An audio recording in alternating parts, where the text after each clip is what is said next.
Oke, jadi selanjutnya masuk ke tabel ANOVA. Jadi berdasarkan tabel ANOVA ini, kita bisa lihat tuh kalau signifikansinya itu sama dengan 0,36. Nah, ini sama kayak analisis yang di praktikum sebelumnya. Kalau misalnya dia kurang dari 0,05, berarti kita bisa menganalisisnya lebih lanjut lagi atau bisa analisis ke tahap selanjutnya.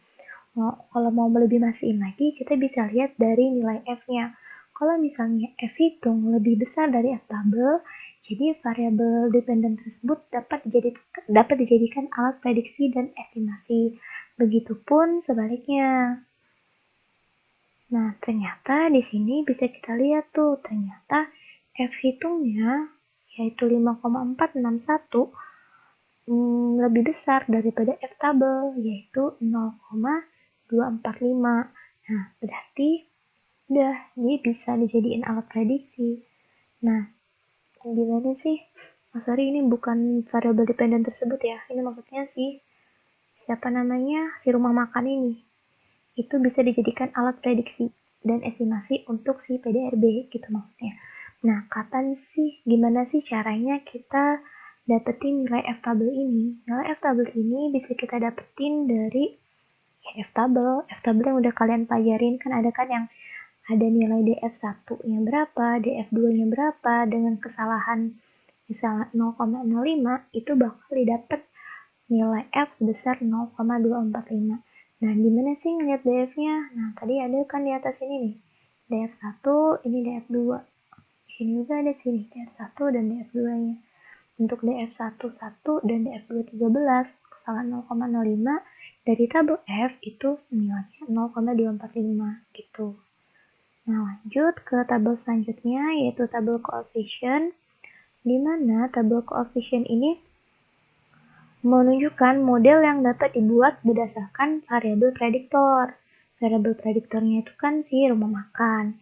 Nah, nilai VIF ini menunjukkan ada tidaknya multikolinearitas antar variabelnya. Ketentuannya ini nih, kalau misalnya FIF-nya kurang dari 5, berarti dia nggak ada tuh multikolinearitasnya. Tapi kalau ternyata FIF-nya lebih dari 5, berarti dia ada. Nah, bisa kita lihat tuh, ternyata FIF-nya 1. Nah, 1 itu kan kurang dari 5. Berarti menunjukkan tidak ada multikolinearitas antara variabel, sehingga modelnya bisa kita gunakan. Nah, dari nilai B itu yang mana sih? Nih, nilai B maka diperoleh model sebagai berikut. Nah, ini kan emang apa ya? Kayak rumusnya atau itunya dia pokoknya persamaannya gitu. Nah, Y sama dengan konstantanya nih, kita masukin nilai konstanta B-nya ini nih, 28425,953 ditambah 81,05 X1 nih. X1 ini si rumah makan. Nah, rumah makan ini punya konstanta yang depannya ini sebesar ini nih, 81,050. X1-nya ya rumah makan gitu. Jadi, apa sih maksudnya dari ini? Maksudnya, setiap penambahan 1% jumlah rumah makan, maka dia akan mempengaruhi atau akan menambah jumlah PDRB sebesar 81,05%. Misalnya nih, jika jumlah makan dari Provinsi Lampung sebanyak 100.000, maka PDRB dapat dihitung sebagai berikut. Ya udah, X1 itu kan rumah makan. Karena jumlah rumah makannya 100.000, tinggal ganti aja deh X1-nya 100.000. Nah, ternyata dengan jumlah makan 100.000, nilai PDRB-nya itu sekian gitu. Oke, jadi kita lanjut ke tabel exclude variables. Jadi tabel exclude variables ini cuma nunjukin aja sih apa aja sih variabel yang tidak termasuk ke dalam variabel prediktor. Tadi kan yang masuk variabel prediktor itu jumlah rumah makan. Berarti yang nggak termasuk variabel prediktor ya sisanya gitu. Kelihatan kan di sini nggak ada jumlah rumah makan, dia udah masuk prediktor. Nah, dia tuh udah dikeluarin terlebih dahulu oleh si SPSS karena tadi nilai T-nya paling tinggi kan dia.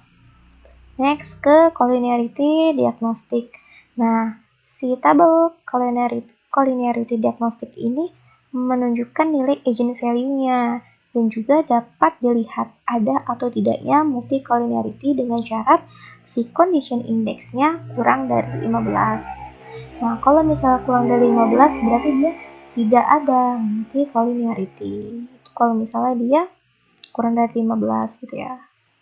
Ternyata tuh setelah kita lihat condition indeksnya sama dengan 1. 1 tuh kan kurang tuh dari 15, berarti dia tidak ada multicolinearity. Udah, lanjut deh.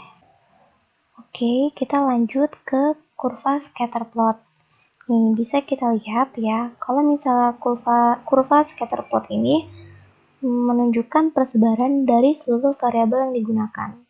Kurva p-plot ini menunjukkan persebaran seluruh variabel yang digunakan, di mana selisih antar kuadrat jarak dari titik variabel dengan garis yang terbentuk itu adalah minimal atau Euclidean distance gitu. Jadi untuk di scatter plot ini variabel yang ada itu harus tersebar secara acak dan di sekitar 0, tapi tidak boleh membentuk pola gitu loh. Jadi dia ada di sekitar 0 ini, tapi dia harus acak gitu. Nggak boleh membentuk suatu pola tertentu. Seperti itu. Lanjut lagi, ini ada tabel scatter plot yang kedua. Scatter plot ini digunakan untuk melakukan uji heteroskedastisitas. Ini typo lagi. Bentar ya, ini ganti D. Nah, yang mana uji tersebut itu adalah uji yang menilai apakah ada ketidaksamaan varian dari residual untuk semua pengamatan pada model regresi linear. Ketentuannya itu, jika terdapat pola tertentu, seperti titik-titik yang membentuk pola teratur, misalnya dia berpola, entah bergelombang atau menyebar, maka dia terjadi tuh heteroskedastisitas. Padahal seharusnya tidak boleh terjadi. Nah, sebaliknya nih, jika polanya nggak jelas, berarti nggak ada tuh, berarti tidak terjadi si heteroskedastisitasnya. Sama aja sih kayak kurva sebelumnya sebenarnya. Untuk pembacaannya itu, ya udah bisa kita lihat dia tersebar di sekitar 0, tetapi dia tidak membentuk suatu pola tertentu. Jadi nggak ada heteroskedastisitasnya, seperti itu. Selesai.